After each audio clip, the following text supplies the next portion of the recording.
थमने का नाम नहीं ले रहा है। इससे जुड़ी हुई जो बड़ी खबर है वो पूर्वी चंपारण से सामने आई है। आपको बता दें, बिहार मोतिहारी में निर्माणाधीन पुल गिर गया। करीब 1.6 करोड़ की लागत से ये पुल जो है वो बनाया जा रहा था। बिहार में एक हफ्ते में पुल गिरने की ये अब तीसरी घटना है। ये पुल जो है वो एक दिन बाद ही, ढलाई के एक दिन बाद ही ध्वस्त हो गया। इस पुल पर ढलाई का काम हुआ और इस पुल का रात में अचानक से भरभरा कर गिर जाना सवाल खड़े कर रहा है। सुबह ग्रामीणों ने देखा तो सभी के होश उड़ गए। लोग पुल निर्माण की गुणवत्ता पर सवाल उठा रहे हैं। मोतिहारी में निर्माणाधीन पुल जो है वो गिर गया। उससे जुड़ी हुई एक खबर जो है वो सामने आई है। लगातार पुलों के गिरने का सिलसिला जारी है। ये पूर्वी चंपारण से खबर आई। 3 तस्वीरें आपके सामने हैं।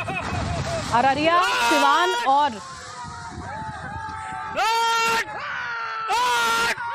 मोतिहारी की ये तस्वीर आपके सामने है, जहां पर किस तरह से ये पुल ढह गए वो आप देख सकते हैं। मोतिहारी में निर्माणाधीन पुल गिरा, करीब 1.5 करोड़ की कीमत से बना था और पुल गिरने की तीसरी घटना है ये। साकेत हमारे साथ इस वक्त जुड़ चुके हैं। साकेत, एक हफ्ते में तीसरी घटना है पुल गिरने की। अब जो ये मामला सामने आया है वो और हैरान कर देने वाला।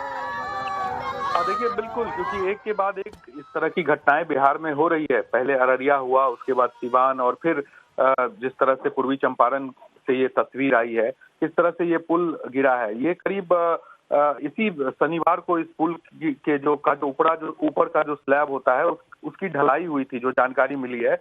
और जो प्रशासन है वो ये कह रहा है कि यहाँ पर कुछ असामाजिक तत्व के द्वारा इस तरह की घटना को अंजाम दिया गया है। जो नीचे जो स्लैब ढाला जाता है उसके नीचे जो पिलर लगाया गया था उसको तोड़ा गया, जिस वजह से ये पुल गिरा है। तो ये तो जांच का विषय है, लेकिन सवाल उठा है क्योंकि धीरज कंस्ट्रक्शन प्राइवेट लिमिटेड जो है वो इस पुल का निर्माण करवा रहा था। तो ऐसे में कंस्ट्रक्शन कंपनी के ऊपर भी प्रशासन सवाल पूछ रहा है कि जो इसमें व्यवस्था जो लगाई गई थी और जो कंक्रीट हो चाहे सीमेंट हो, जो क्वालिटी है, गुणवत्ता है, उसको लेकर क्या कुछ चीजें ध्यान में रखा गया, नहीं रखा गया। इन तमाम बिंदुओं पर प्रशासन जांच कर रही है।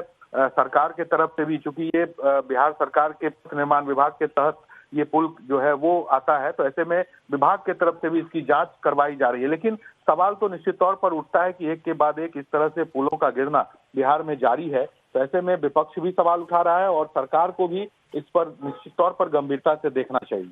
बिल्कुल, गंभीर से सरकार कितनी बनी हुई है ये देखने वाली बात यहाँ पर आगे होगी, क्योंकि आगे इस तरह की घटनाएं ना हो ये बहुत ज्यादा जरूरी है। फिलहाल इस तमाम